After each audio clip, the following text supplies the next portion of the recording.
Chapter 8. Concerning air and winds. Air is the most subtle element, and is moist and warm.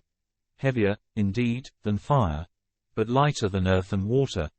It is the cause of respiration and voice. It is colorless, that is, it has no color by nature. It is clear and transparent, for it is capable of receiving light. It ministers to 3 of our senses, for it is by its aid that we see, hear and smell.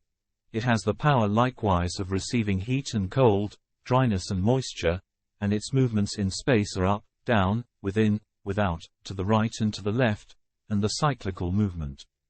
It does not derive its light from itself, but is illuminated by sun, and moon, and stars, and fire.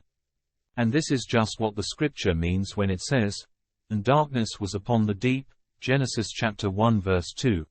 For its object is to show that the air has not derived its light from itself, but that it is quite a different essence from light. And wind is a movement of air, or wind is a rush of air which changes its name as it changes the place whence it rushes. Its place is in the air, for place is the circumference of a body. But what is it that surrounds bodies but air?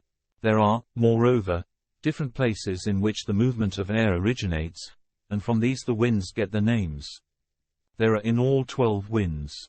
It is said that air is just fire after it has been extinguished, or the vapor of heated water. At all events, in its own special nature, the air is warm, but it becomes cold owing to the proximity of water and earth, so that the lower parts of it are cold, and the higher warm. These then are the winds. Cassius, or Messes, arises in the region where the sun rises in summer. Subsolanus, where the sun rises at the equinoxes.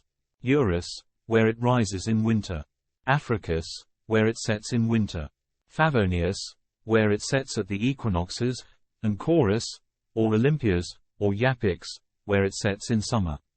Then come Alster and Aquilo, whose blasts oppose one another. Between Aquilo and Cassius comes Boreas, and between Eurus and Alster, Phoenix or Euronotus, between Alster and Africus, Libonotus or Lucanotus, and lastly, between Aquilo and Chorus, Thracias, or Circius, as it is called by the inhabitants of that region. These, then, are the races which dwell at the ends of the world.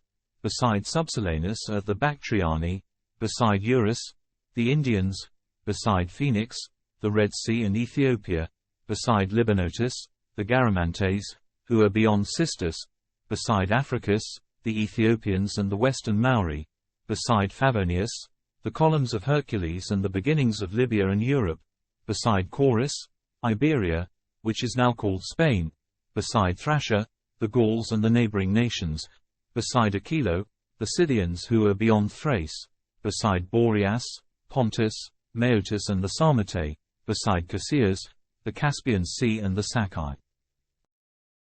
Thank you for listening to this presentation.